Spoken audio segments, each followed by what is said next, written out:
తెలంగాణ రాష్ట్రం ఇచ్చిన కొందరు నేతలు ప్రవర్తన మార్చుకోలేందుకు భవిష్యవాణి వినిపించారు అమ్మవారు. భారీగా తరలివచ్చిన భక్తుల మధ్య సికింద్రాబాద్ ఉజ్జయిని మహంకాళి ఆలయంలో రంగం కార్యక్రమం సాగింది. ఎన్ని కష్టాలు వచ్చినా భక్తులు తనకు పూజలు మాత్రం మరవలేదని వారందరినీ చల్లగా చూస్తారన్నారు స్వర్ణలత. ఒకప్పుడు ప్రజలంతా సుఖశాంతులతో ఉండేవారని, కొందరు మాత్రం అందినంత దోచుకునేందుకు ప్రయత్నిస్తున్నారన్నారు. అలా దోపిడీ చేసిన వారికి శిక్ష తప్పదన్నారు. నా గురించి మాత్రం మీరు ఆలోచించరు. మీ నాయనాలకు తెప్పించినా గాని దుష్టులు గాని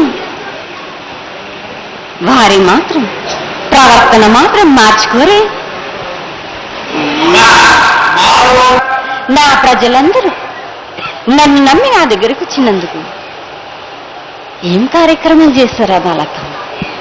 నా ప్రజలందరూ ఎంతో దుఃఖిస్తున్నారు గుణను. ఇంతమంది సిబ్బంది ఉన్నా గాని ఆ టంకాలు మాత్రం ఎదురవుతూనే ఉన్నాయి కదరా బాలక.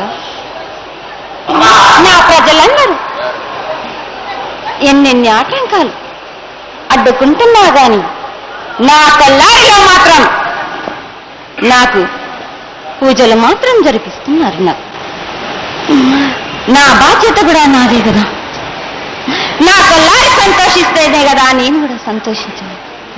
నా కల్లారికి వచ్చే వాళ్ళందరూ కూడా సంతోషంగా ఆనందంగా ఉండేలాగా ఉంది. నేను చూసే భారం కూడా నాది కదా.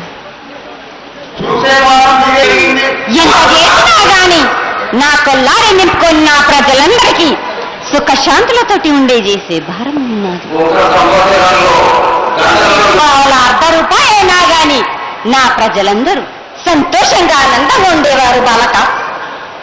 ఇప్పుడు మాత్రం ఎవరికి వారే ఎంత దోచుకుందామనే చూస్తున్నారే గాని శాంతులతో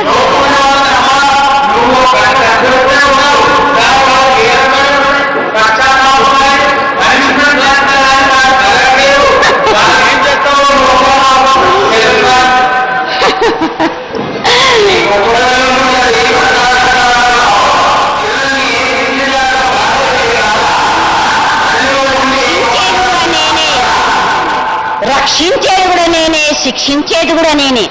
కానీ ఎవరు ఎంత దోచుకున్నా, ఎవరు ఎంత చేసినా గాని తప్పనిసరిగా నేను శిక్షిస్తా, నేను రక్షిస్తా. నేను